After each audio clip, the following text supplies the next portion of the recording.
নমস্কার বন্ধুরা, আশা করি সবাই খুব ভালো আছেন আর অনেক অনেক রান্না করে আপনজনদের অনেক আনন্দ দিচ্ছেন। রান্না করছি মুরগি মহারানী। এই রেসিপিটা আমার ফেসবুক পেজে অনেক আগে গত বছর মনে হয় ডিসেম্বর মাস নাগাদ আমি একবার দিয়েছিলাম, কিন্তু সেটা এখন আর আমি নিজেই দেখতে পাচ্ছি না। তাই জন্যে আবার আমি এটা নিয়ে পড়লাম। রেসিপিটা আমার খুব পছন্দের। 1 কেজি মুরগির মাংস নিয়ে নিয়েছি। সেটা ম্যারিনেট করছি পাতিলেবুর রস, গরম মশলার গুঁড়ো, আদা রসুন কাঁচা লঙ্কা বাটা, টক দই আর গোলমরিচের গুঁড়ো দিয়ে ভালো করে মাখিয়ে আমি প্রায় ঘন্টা 2 রেস্টে রেখে দিয়েছিলাম। সুন্দর করে জল ঝরানো টক দই নিয়ে। আর এদিকে ফ্রাইং প্যানে একটা গুঁড়ো মশলা তৈরি করে নিচ্ছি। তার জন্য নিয়ে নিলাম শুকনো লঙ্কা, ধনে, জিরে, মৌরি, ছোট এলাচ, বড় এলাচ, লবঙ্গ, দারচিনি, অল্প একটু জয়িত্রী। মৌরিটা খুব এসেনশিয়াল। যখনই আমরা কোনো একটু রিচ মশলা খাই তার মধ্যে মৌরিটা দিলে তার রিচনেসটা অনেকটা কমিয়ে দেয়, খুব সুদিং করে, হজমের অসুবিধে হয় না, তাই মৌরিটা মাস্ট। মশলাগুলো সুন্দর করে শুকনো তাওয়ায় ভালো করে একটু ভেজে তারপরে একটা ব্লেন্ডারে বাটিতে নিয়ে শুকনো গুঁড়ো করে নেব। মশলাটা কিন্তু ভালো করে ভাজতে হবে। যখন মিষ্টি একটা গন্ধ বেরোবে মশলার থেকে, তখন বুঝতে হবে যে মশলাটা হয়ে গেছে। কিন্তু খেয়াল রাখতে হবে আঁচটা একদম মিডিয়াম ফ্লেমে রাখতে হবে, তার কারণ না হলে পুড়ে উঠতে পারে।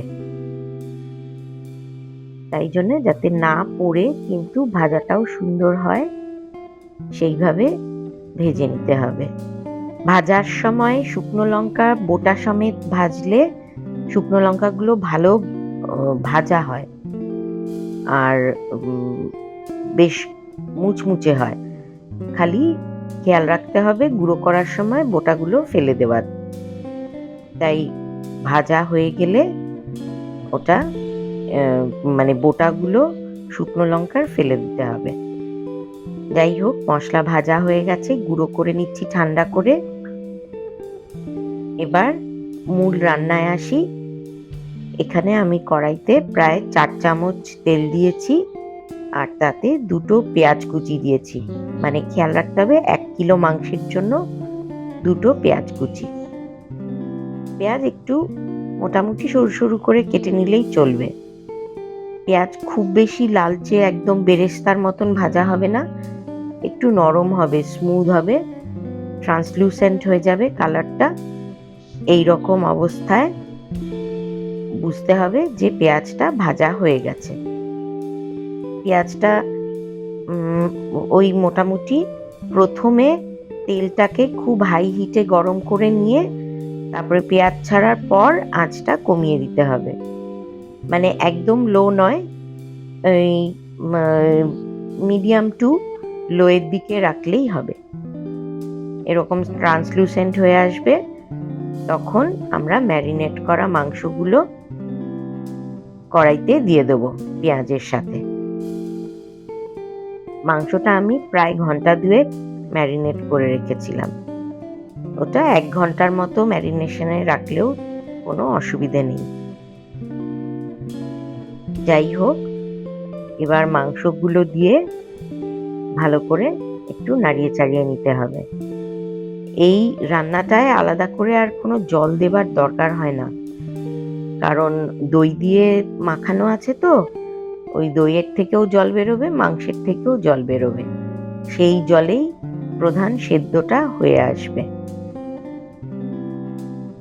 একটু ভালো করে নাড়িয়ে চাড়িয়ে যখন মাংসের কালারটা চেঞ্জ হয়ে আসবে একদম, মানে যদিও দই দিয়ে মাখানো সাদা সাদাই হয়ে আছে,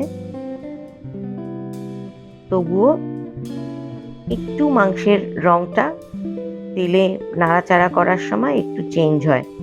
সেই রকম চেঞ্জ হলে তারপর আমরা মাংসটা সেদ্ধ দেব। এখন দিয়ে দিলাম স্বাদ অনুযায়ী লবণ। আমি হাফ চামচ মানে হাফ টিস্পুনের পরিমাণের লবণ দিয়েছি। একটু ধৈর্য ধরে দাঁড়িয়ে থেকে থেকে আর কি নাড়তে হবে। আর যে মশলাটা গুঁড়ো করেছিলাম সেই মশলাটা 1 চামচ দিয়ে দিলাম। এই মশলাটা আমি একটু বারে বারে দেব, অল্প অল্প করে, একবারে পুরোটা দেব না। তো ওইখান থেকে যতটা গুঁড়ো করেছিলাম তার থেকে 1 টেবিল চামচ আমি এর মধ্যে দিয়ে দিলাম, দিয়ে নাড়িয়ে চাড়িয়ে এবার ঢাকা দিয়ে দিলাম। এইটার মশলাটা দিয়ে ঢাকা দেবার উদ্দেশ্য হচ্ছে পুরো মাংসটার মধ্যে মশলার গন্ধটা মিশে যাবে। এই মশলার গন্ধটা অপূর্ব। রান্না করার সময় ঘর থেকে এমন গন্ধ বেরোবে, আশেপাশের লোক বুঝতে পারবে যে বাড়িতে রান্না হচ্ছে। প্রথমে ঢাকনা চাপা দিয়েছিলাম, আবার একটু নাড়িয়ে চাড়িয়ে আবার একটু ঢাকা দিয়েছি। কত জল বেরিয়ে এসছে মাংসের থেকে। দই ছিল প্রধানত, তারপরে মাংসেরও জল বেরিয়েছে। এবার এর মধ্যে আমি দিয়ে দিচ্ছি কাজু আর আমন্ড বাটা। আমি 10টা কাজু আর 10টা আমন্ড ভিজিয়ে রেখেছিলাম। আমন্ডগুলোর খোসা ছাড়িয়ে সেগুলো আমি ব্লেন্ড করে একদম মিহি, একদম পেস্ট, একটু পাতলাই, সামান্য একটু জল দিয়ে ব্লেন্ড করে নিয়ে সেই মিহি পেস্টটাও এর মধ্যে দিয়ে দিলাম। ভালো করে আবার একটু নাড়িয়ে চাড়িয়ে নিতে হবে। এবার আবার আমি ওই ভেজে রাখা গুঁড়ো মশলার থেকে আরো 1 চামচ মশলা মাংসের মধ্যে দিয়ে দিলাম। আবারও নাড়াচাড়া করব। এই মশলার গন্ধতেই মাংস হয়ে উঠবে অপূর্ব স্বাদের। যেমন গন্ধ সেরকম স্বাদ। আবারও একটু মিনিট 2-এর জন্য ঢাকা চাপা দিয়ে দিচ্ছি। 2 মিনিট ঢাকনা দিয়ে রাখলেই হবে। মাংস বেশ ভালোই সেদ্ধ হয়ে আসছে। এখন আমি এর মধ্যে দিয়ে দিচ্ছি 1 টেবিল চামচ কাসুরি মেথি।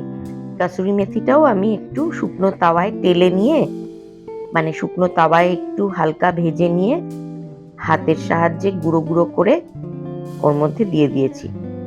এখন ঢাকনাটা দিলাম, তার কারণ হচ্ছে এই মেথির গন্ধটা পুরোটা মাংসের সঙ্গে যাতে মিশে যায়। এই মশলা আর মেথির গন্ধেই মাংস হয়ে উঠবে অসাধারণ। মাংস সেদ্ধ হয়ে গেছে।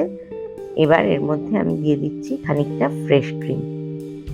এই প্রায় 2 চামচ মতন পরিমাণের ফ্রেশ ক্রিম দিয়েছি।